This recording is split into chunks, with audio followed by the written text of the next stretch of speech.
tô... Eu acho que para entender este National Kid, o Edu Tonteira, né? O National Kid é aquele... esqueço o nome dele, porque... depois eu lembro. Eles são financistas, eles pertencem ao mercado financeiro, participam, né? Participaram, ainda participam. E eu acho que para entender esse pessoal, a gente só vai poder recorrer à psicanálise. Porque é um desejo de ficar rebeldinho, mas não muito. Porque afinal de contas, né? Eu quero matar o pai, mas não quero matar o dinheiro que o papai deixou. Ou o dinheiro que eu ganhei com, né, os métodos do papai. Eu estou falando, claro, papai aí é simbólico, às vezes até é real, mas é simbólico. Sim, o Cobori, lembrei. Cobori e outros, eles fazem uma explicação onde é como se você tivesse um capitalismo sobre outro capitalismo. Às vezes o Ciro Gomes também fazia isso, né? Você tem o capitalismo produtivo e você tem o capitalismo financeiro. E eles são coisas independentes. Você pode ter um e pode ter o outro.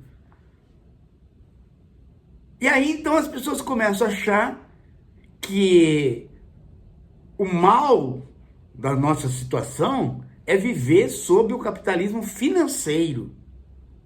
Se a gente puder voltar no tempo e viver sob uma social-democracia, sob o regime do Fordismo e do keynesianismo, tudo vai se resolver.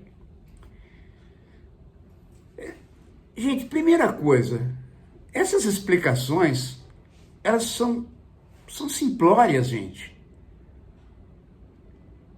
Não há esta divisão. Não há esta divisão. Os financiadores e aplicadores, eles estão investindo ou aplicando na bolsa, em papéis, em fundos. Mas, se não há as empresas, eles não estariam lá. As empresas não são fictícias, elas são empresas, elas que colocam as suas ações, elas que proporcionam os contratos de futuro. Esse é o capitalismo. Não há possibilidade de você chegar e falar, olha, os banqueiros é que fazem a exploração. Ah, é a Faria Lima, por conta dela ser curto prazista, dela só visar o curto prazo, que está afundando o Brasil. Ou afundando o capitalismo. Não é isso, gente. Ninguém está ali aplicando a curto prazo, a médio prazo, a longo prazo, sem que haja uma produção. De bicicleta a foguete, de foguete a Nescau, de Nescau a remédio, de remédio a produto cultural. Quem chega a pôr os seus produtos entra num conglomerado e tem as suas ações postas junto com outras ações. Isto forma um fundo para que o sujeito vá lá e aplique. Então, o cara que está na Faria Lima, ele é um administrador dessas aplicações. Ele não necessariamente é um cara rico. Pode até ser, pode ganhar muito bem. Mas ele é um administrador, um localizador de onde se coloca o dinheiro. Então, agora tem este conglomerado de ações aqui. Mas ele não vai dizer para você as ações do que é. Ali tem escola, ali tem motel, ali tem remédio, ali tem arma. E você aplica ali.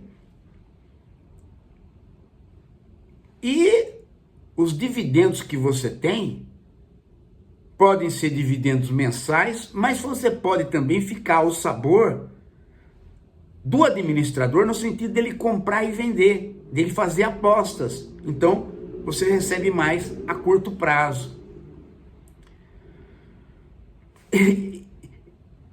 A lógica da financiarização suplantou a lógica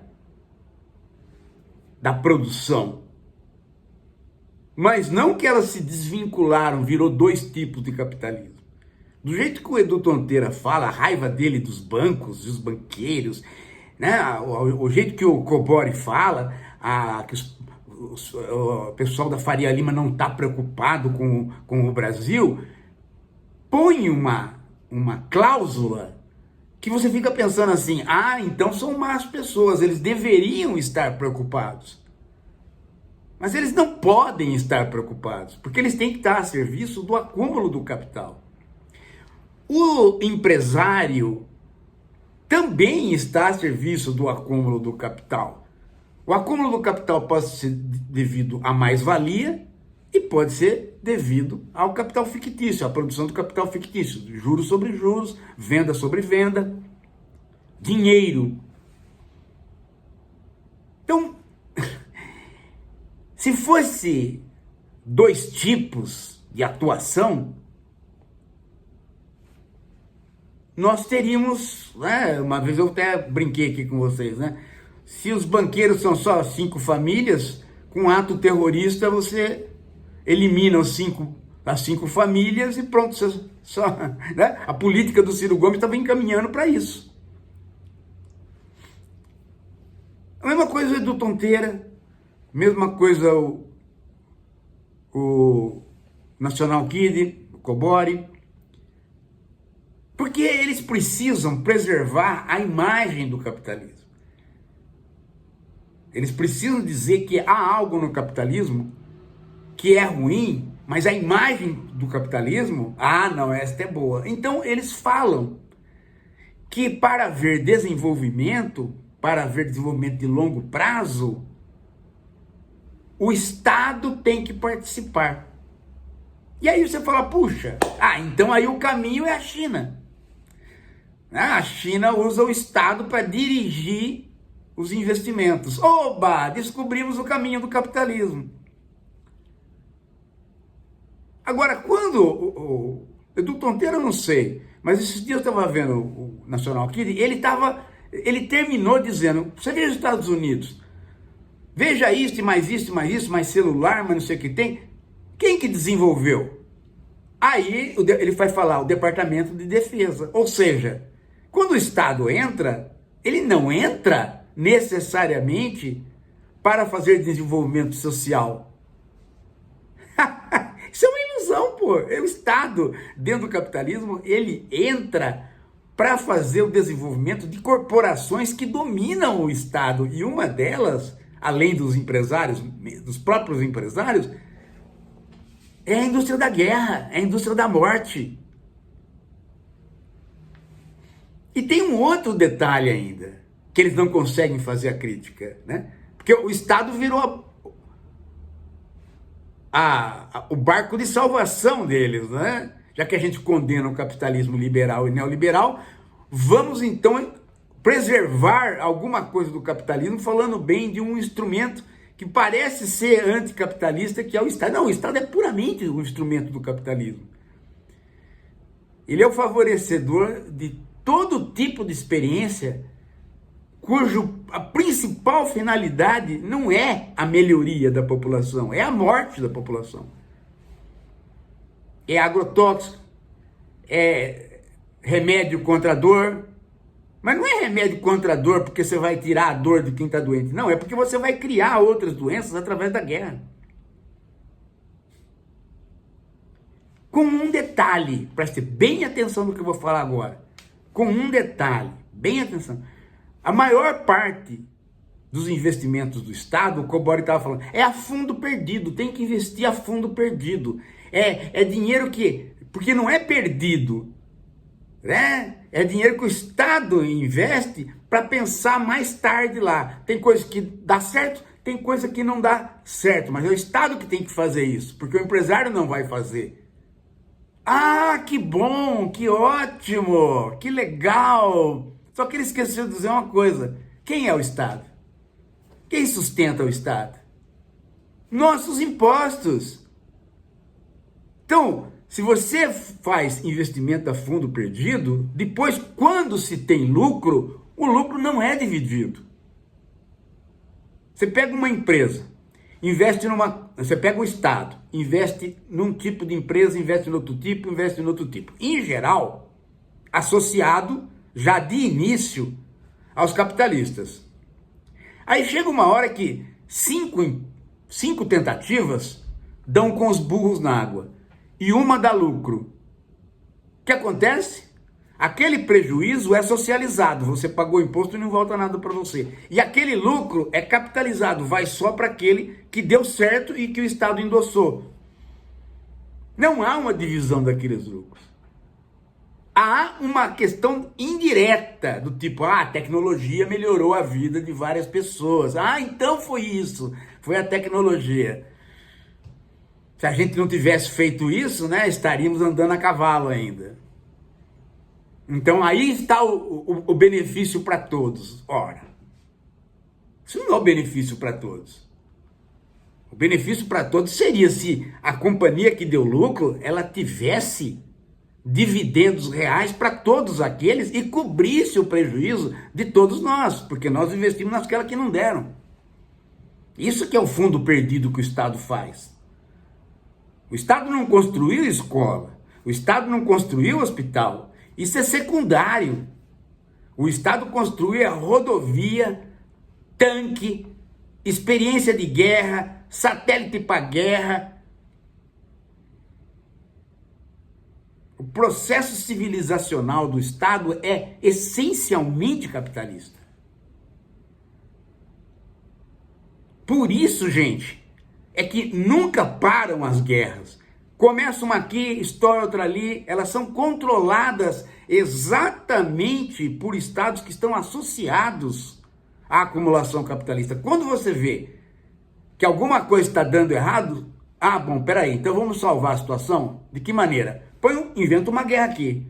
Tem um conflito ali, vamos alimentar aquele conflito que ali rende.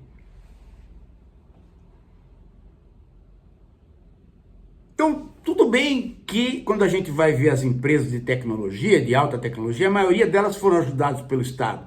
E aquelas que faliram? Nós pagamos por elas. Entendeu? E aquelas que deram certo? Nós pagamos por elas, mas não recebemos.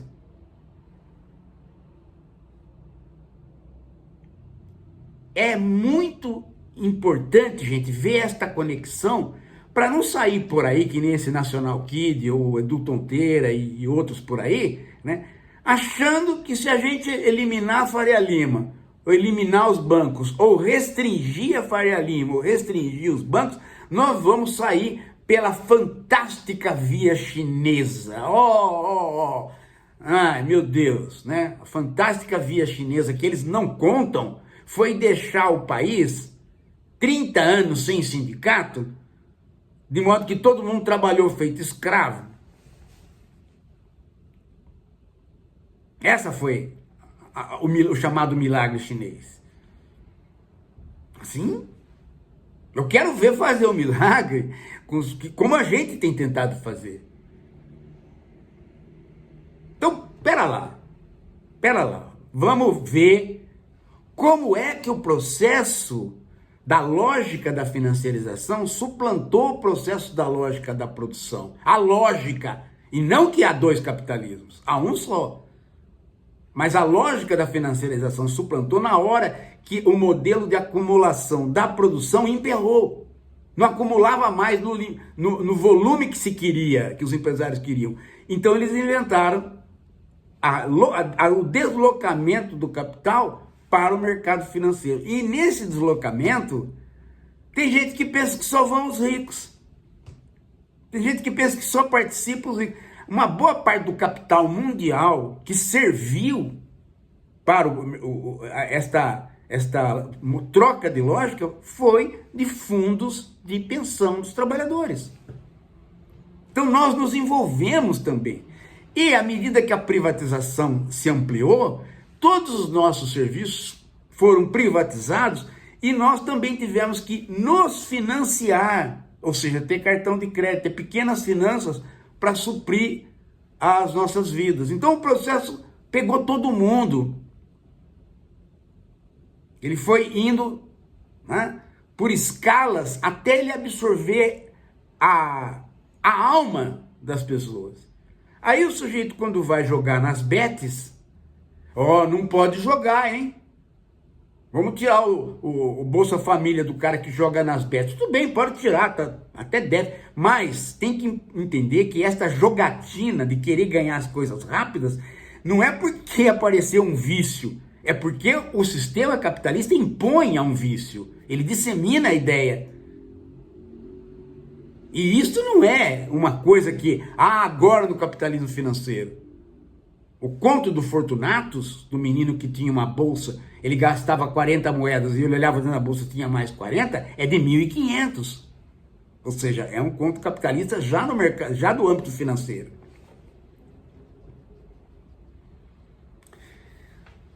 Gente, mesmo quando o Estado está controlado por um partido de esquerda, ainda assim as corporações dos mais ricos, a corporação militar, ela mantém os seus tentáculos e ela direciona o investimento. Vejam aí a questão da Foz do Amazonas.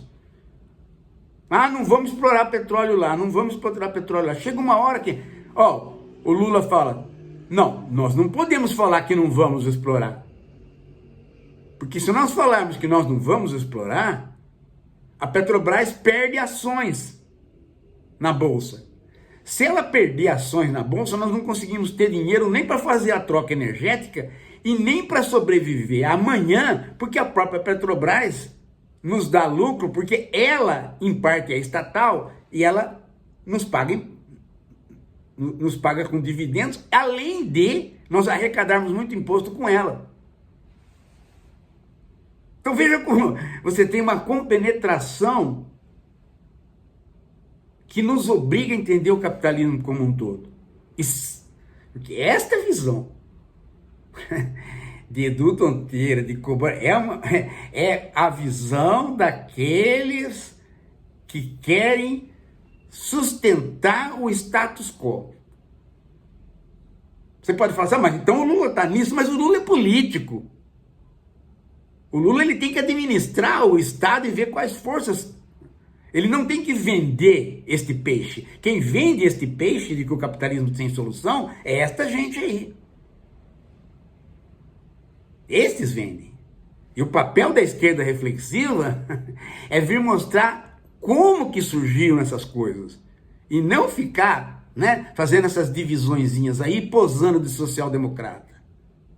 A esquerda reflexiva não está para isso. Porque nós precisamos entender as coisas. É bem diferente. Por isso que a gente não vive de palestra, nem vocês nem eu. A gente tem o livro Capitalismo 4.0 para você entender esse processo. Tá? Por isso que a gente faz o Filomed, para levar a gente para você entender esses processos. Sacou agora como é outra coisa? Daqui a pouco a gente volta.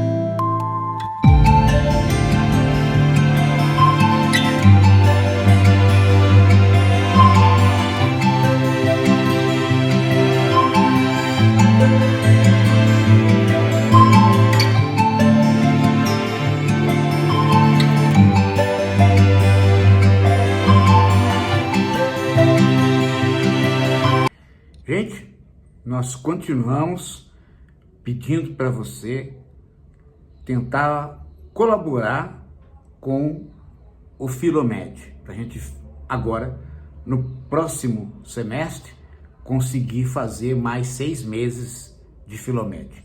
Qualquer doação ajuda. Vem com a gente.